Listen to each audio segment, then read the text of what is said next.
मैंने सिर्फ sleepy classes follow किया है ऑप्शनल के लिए और कुछ मटेरियल नहीं। मैं तो फुल थैंक करता हूँ स्लीपी क्लासेस के नोट्स का। I had referred to Sleepy Classes, that is Shekhar sir's videos on sociology. Sleepy classes का बहुत कंट्रीब्यूशन रहा। स्लीपी क्लासेस के सारे सब्जेक्ट मुझे पता चला था कि sleepy classes sleepy classes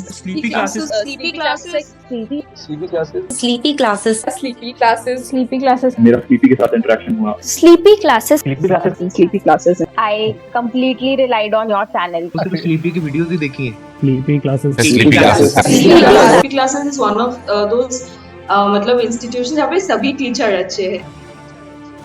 Hello everyone, my name is Rishabh Yadav. I have secured an All India rank of 132 in UPSC CSE 2025.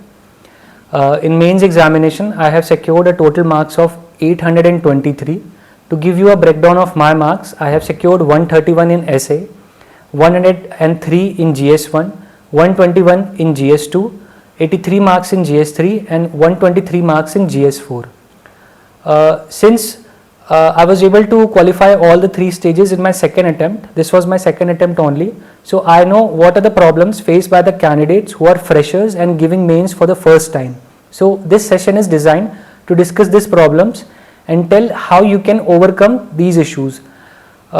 So to begin, the challenges of mains, the two greatest challenges of mains are your short notes are not prepared और जो notes prepared हैं वो scattered होते हैं.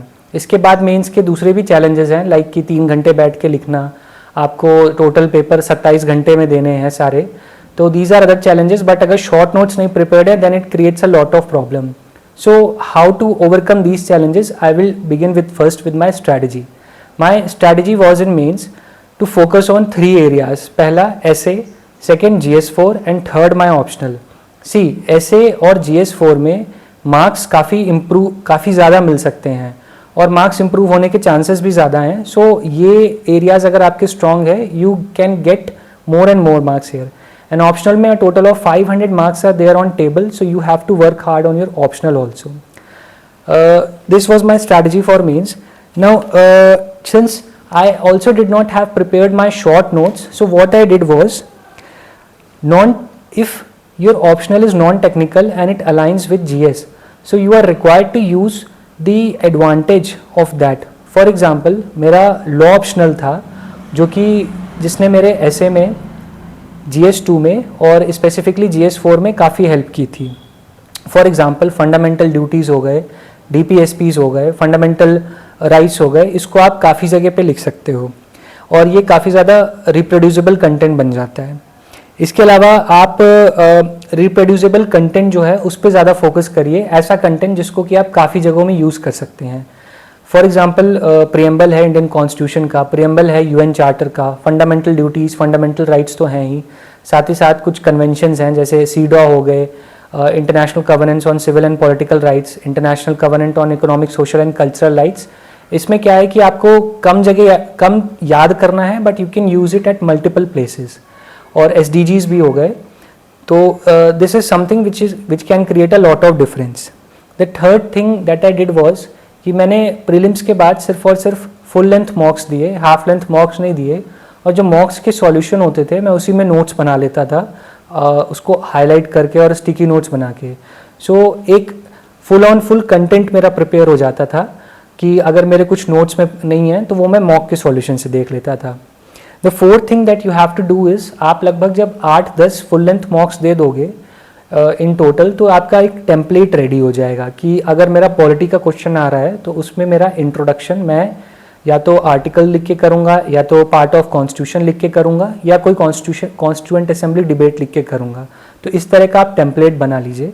अगर मैं example दूँ तो मैंने एक टेम्पलेट बनाया था कि अगर कोई लीगल बॉडी या कॉन्स्टिट्यूशनल बॉडी आती है तो उसका पहले मैं इंट्रो लिखूंगा, फिर उसका एक डायग्राम बनाऊंगा जिसमें एक रेक्टेंगल होगा और रेक्टेंगल में लिखा होगा what are the functions of this body. And then उसकी 4 चीज़ें, उसके वर्टिसेस में 4 एरोज करके 4 चीज़ें मैं लिख दूंगा which are common and you can use across any institution. First is legal review, second is policy advocacy, third is awareness and capacity building and fourth is grievance redressal. So ये template मेरा prepared हो जाता था. तो basically ये short notes की तरह ही आपका काम कर रहा है. शॉर्ट नोट्स में आप क्या कर रहे हो, आप टेम्पलेट प्रिपेयर कर रहे हो और इसमें भी आप टेम्पलेट प्रिपेयर कर रहे हो. So this helps a lot. इसके बाद आप कुछ नेमोनिक्स को बना सकते हो। जैसे मैं डिस्कस करूँ, मैंने SDG के नेमोनिक्स बनाए थे, तो यहाँ पे मैं सारे डिस्कस करूँगा। Like SDG 1 talks about no poverty. अब जो इसको ऐसे याद कर सकते हो कि जो दुनिया की सबसे बड़ी प्रॉब्लम है which the world faces is poverty, so 1 is related to poverty. You don't have to exactly remember the heading of that SDG, but ये एक आइडिया होना चाहिए कि 1 is related to poverty. Second thing is SDG 2।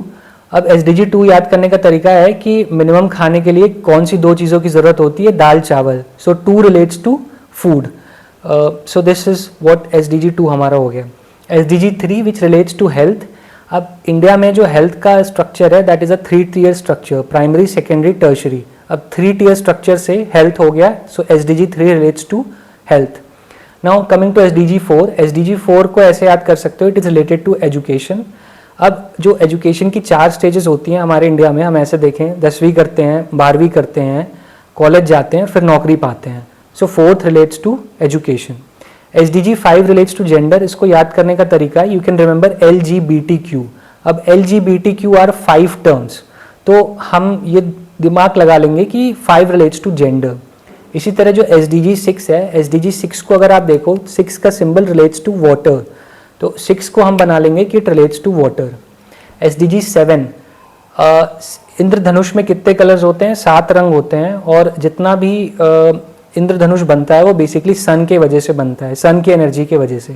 So you can make this relation कि SDG 7 relates to energy. Now coming to SDG 8। SDG 8 में 2 चीज़ें हैं, economic growth and decent work timing.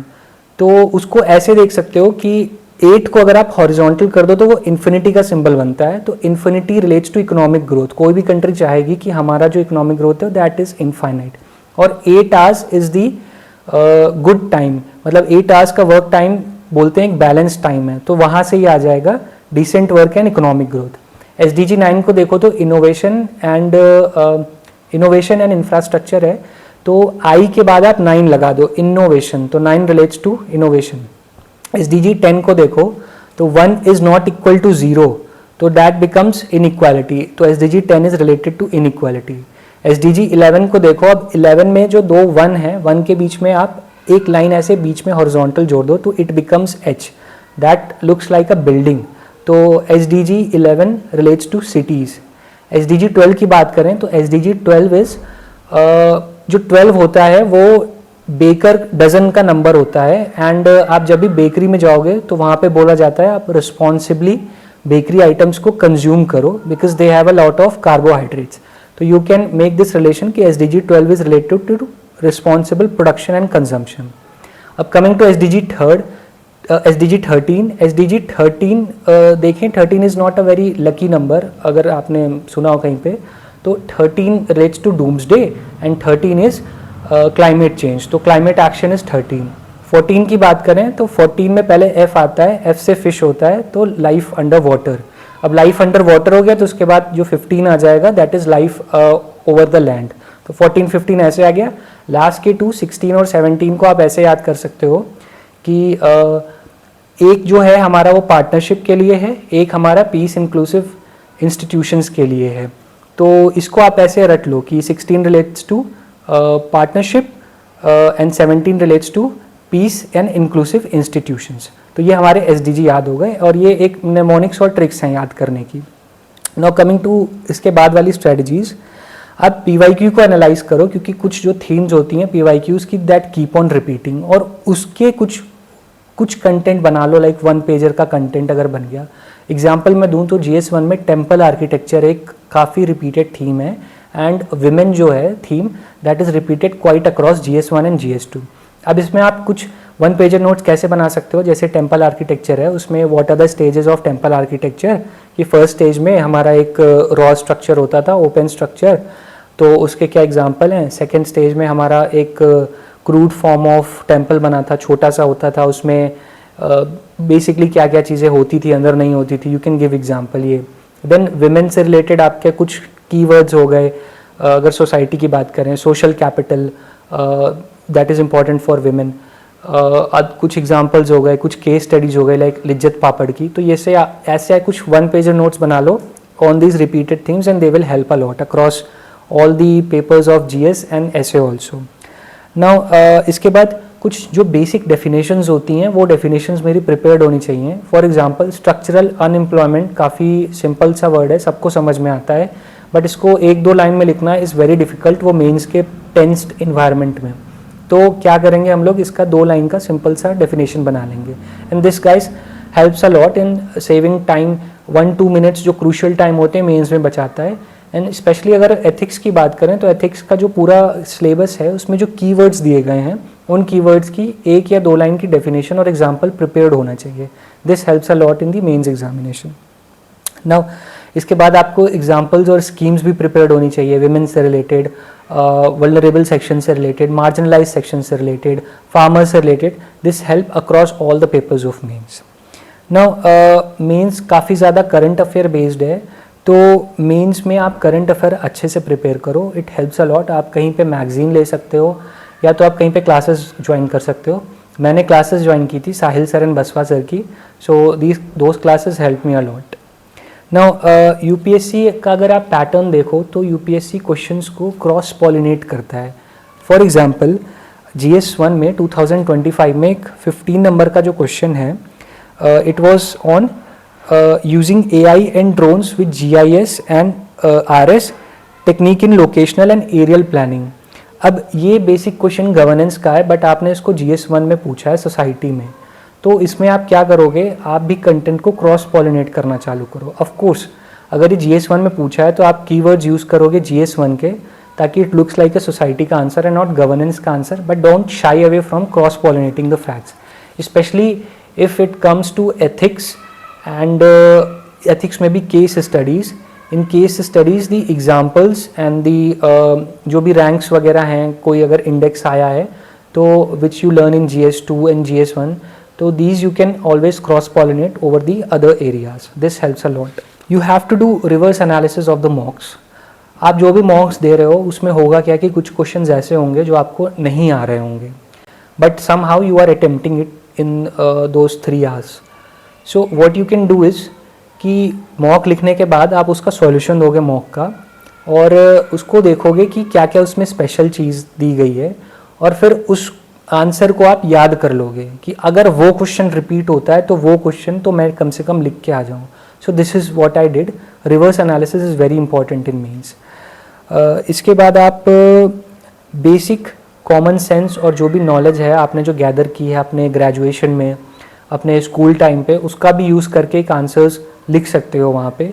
बहुत ही आई वुड से generic सा answer होगा कुछ instances में, बट अगर वो एक क्वेश्चन या किसी क्वेश्चन के आधे पार्ट में आप लिख रहे हो जेनरिक सा answer instead of leaving that part या leaving that question, so it is good and it is recommended. See it is very much recommended that you complete all the questions in mains. It will not help that if you are writing 10 questions extremely good and the other 10 questions you are not able to complete them. You complete all 20 questions, and even if you are writing some, I would say generic सा point किसी एक question में या किसी एक question के part में, then it's allowed. इसी तरह सबको ही करता है, and इसी तरह मार्क्स भी आते हैं. You guys don't have to write very perfect answer in every single question of mains, right? Now bonus point which I think helped me was to have a good handwriting. See, the examiner is indirectly going to reward you if you have a good and legible handwriting. Why? Because his task is to check the copy of mains, and अगर वो handwriting अच्छी नहीं है, उसमें उसको दिमाग लगाना पड़ रहा है कि क्या लिखा है, then indirectly वो कहीं पे mental pressure आ जाता है, and the examiner might not be very happy with that. So if you have a good handwriting which is legible, by good handwriting I meant legible, then it is going to help you.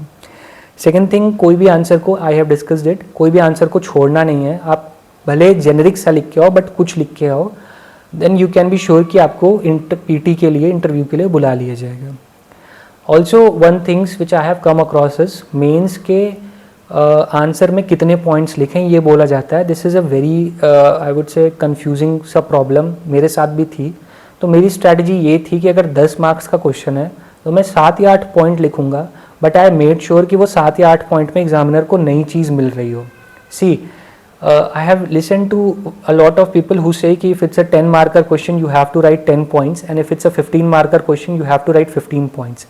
But ultimately what they do is they write the same point in 3 different languages. For example, their first point would be कि आम एक मीठा फल है, mango is a sweet fruit. Then their second point would be this sweet fruit is called as mango. Then their third point would be कि this fruit is sweet and this is called mango. Essentially you are writing same thing across the 3 points, and examiner is not going to reward this, in my opinion. So you write some, I would say 7 to 8 points in a 10 marker question, and let's say 11 to 12 points in a 15 marker question, but you present a new point, a new, I would say, dimension in every single point. And in GS what it is recommended is this is the strategy that I followed, that up to 60 to 70% you address the main demand of the question, after which you can explore other dimensions. But in optional what you do is you are required to have some depth in the optional, so up to 80 to 90% you address the main demand of question, then you can explore other dimensions, right? And last time पे what helps is guys कि some blueprint material कहीं का ले लेना, because that helps you guys अगर data facts and figures हैं. Because what happens is मैंने जहाँ पे फाउंडेशन किया था वहाँ पे लेट ज्वाइन किया था, जुलाई में चालू किया था, इस वजह से मेरा डिज़ास्टर मैनेजमेंट और वर्ड हिस्ट्री टाइम पे कंप्लीट नहीं हो पाया था. So what I did was कि इन दोनों एरियाज़ को मैंने PYQs और मॉक्स के सॉल्यूशन से तैयार किया था, and this help for me.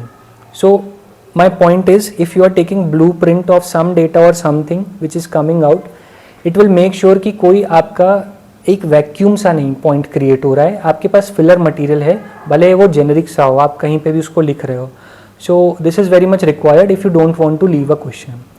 And I think this is what helped me guys. And one more thing which I did was after every like 4 to 5 answers I was changing my pattern of writing. So let's say पहले 5 questions में मैंने point format में लिख दिया, बाद के 5 questions में मैंने अपना answers में diagram बनाना चालू कर दिया. So this is how you do it. आपकी copy इस तरह एक बहुत ही monotonous सी नहीं लगती है, and examiner also reward these things. These are very, I would say, implicit points, but somewhere examiner reward these things, so you have to make sure of this. Now essay में I will be telling you some points कि since I have scored 131 in essay, you are going to get marks only by writing the arguments. And arguments बनाने का जो सबसे अच्छा तरीका होता है, आप why और why not लगा दो. For example, अगर ये टॉपिक है ऐसे का, it's best to see life as a journey and not as a destination. आप इसके पहले वाई लगा दो, why it is best to see life as a journey and not as a destination. आपके पास कुछ 4 आर्गूमेंट्स हो जाएंगे, राइट. अब इसके बाद आपको वन साइड ऑफ ऐसे हो जाएगा कि these are arguments in favour of the topic. Now to produce arguments against the topic of the essay, you have to generate arguments by putting why not. That why not it's best to see life as a journey and not as a destination. कुछ 4 points हो जाएंगे.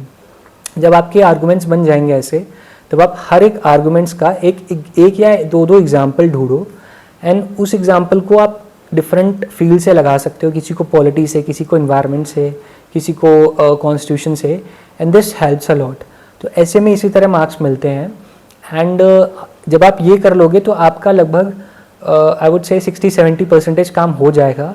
After which आप थोड़े से other dimensions को देख सकते हो. व्हाट इज़, जैसे ये एग्जाम्पल है, what is life, what is journey and what is destination. But इसको मैं कहूँगा कि आप 1 या 2 पन्नों में लिमिट करो, क्योंकि this is you are going off the topic. You are showing your creativity there, but you are going off the topic. So इसको कम करना है. Once you have done this, come back to the topic. It's very much required that you write your conclusion somewhere near the topic. It is, you don't drift away completely from the topic. So this is how you do essay.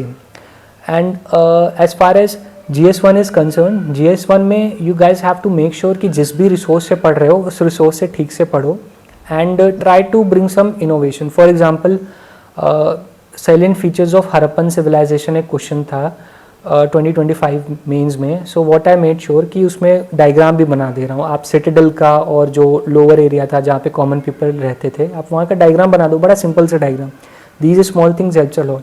फिर इसके बाद आप अगर stages बता रहे हो कि 1 stage से 2nd स्टेज से 3rd स्टेज में कैसे मूवमेंट हुआ है, तो आप सर्कल बना दो, सर्कल के बाद एरोज बना दो. So this 3 stages will be covered in this areas. इसके अलावा आप सोसाइटी का दे रहे हो, तो सोसाइटी में you guys must be watching YouTube, उसमें शॉर्ट्स वगैरह आते हैं. तो आप क्या करो कि जो ये सारी चीज़ें आप देख रहे हो ना, वहाँ से भी नॉलेज गैदर करो. For example bhajan clubbing was something जो कि मुझे यूट्यूब के शॉर्ट से ही पता चला था. अब आई मेड श्योर कि ये कीवर्ड है, एक नया कीवर्ड है जो कि बहुत कम कॉपीज़ में मिलेगा, एंड वो मैंने अपने आंसर में लिखा था, एंड उससे आंसर काफ़ी इनरिच हो जाएगा. एंड देन एग्जाम्पल्स और स्कीम्स को आप ज़रूर याद करो सोसाइटी में, इट हेल्प्स अलॉट. GS2 में what they are doing is polity section में क्वेश्चन का एक पार्ट आपका स्टैटिक का रहता है और जो दूसरा पार्ट रहता है that is related to current affairs. तो आप पॉलिटी का पिछले 2 साल का करंट अफेयर करके जाओ, बिकॉज हम लोगों के टाइम पे 2025 मेंस में उन्होंने पॉलिटी में पूछा था what are the changes brought by the Jammu and Kashmir reorganisation act. अब ये आया थोड़ा पहले था बट पूछा उन्होंने अभी था. सो आई रिकमेंड कि 2 साल पहले का करंट अफेयर आप करके जाओ पॉलिटी में, it helps a lot. International relations is something जो कि पूरा करंट अफेयर बेस्ड होता है. So you guys cover it accordingly. उसको या तो न्यूज़पेपर से कवर करो, या तो करंट अफेयर मैगजीन से, या तो जहाँ से भी ये करंट अफेयर बेस्ड ही आता है. देन इसके बाद जो गवर्नेंस का सेक्शन है, गवर्नेंस के सेक्शन में what you can do is कुछ टेम्पलेट्स बना लो. जैसे मैंने लीगल बॉडी इंस्टीट्यूशन का बताया, आप एग्जांपल्स लिख लो, इंडेक्स प्रिपेयर कर लो. कुछ जो इंडेक्स हैं उसमें रैंक किस कंट्री की कितनी है, कुछ जो बढ़िया सी केस स्टडीज़ हैं उन केस स्टडीज़ को प्रिपेयर कर लो. This is how you bring innovation in governance and the answer will not look like boring. Now coming to GS3. In GS3 my marks are 83 and I have realized that what is the mistake that I did was I focused exclusively on economics. But GS3 does not mean economics. There are other areas also like internal security, science and tech and environment. So you have to equally focus on all the areas. Economics हो गया, इसके बाद science and tech को भी उतना ही depth में पढ़ना है, especially जो current affair based है. कि if it's a new Indian mission for Mars or let's say for any other celestial object. So what is the particular spacecraft that has been launched? What are the parts of the spacecraft that will go there and do research? So this is something you guys have to prepare in depth. Similarly, you have to prepare internal security in depth also, guys, and environment also. In GS4, I think GS4 is the I will tell you about my strategy.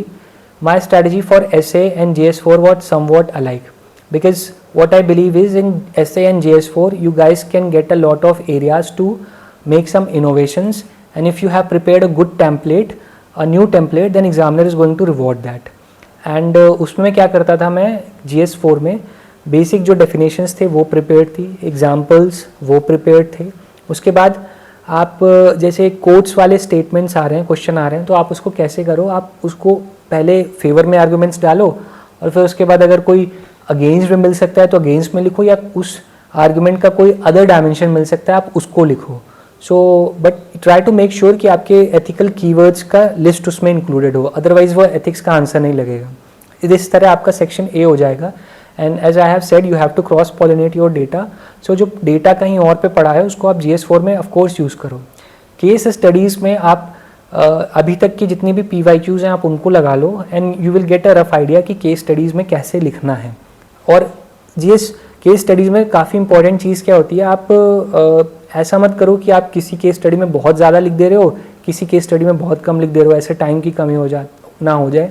तो इसके लिए you prepare templates की मैं ऐसे लिखूंगा, 4 page में ख़त्म कर दूंगा 250 वर्ड्स में, which is the limit for case studies.